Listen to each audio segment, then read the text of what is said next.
கிறிஸ்துவுக்குள் பிரியமானவர்களே, அளவற்ற, எல்லையற்ற தேவனை நமது சிறிய மனதைக் கொண்டு நாம் எப்படி அறிந்து கொள்ள முடியும்?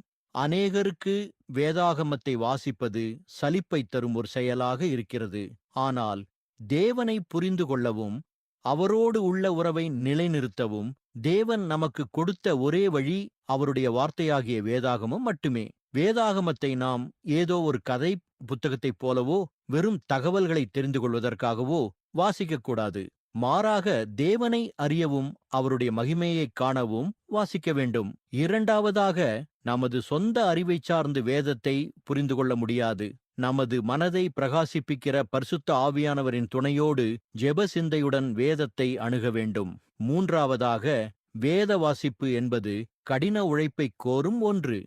மேலோட்டமாக வாசிக்காமல் அதற்காக தரமான நேரத்தை ஒதுக்கி வேதத்தின் ஆசிரியர் என்ன அர்த்தத்தில் அதை எழுதினார் என்பதை சரியாக படித்து விளங்கிக் கொள்ள வேண்டும்.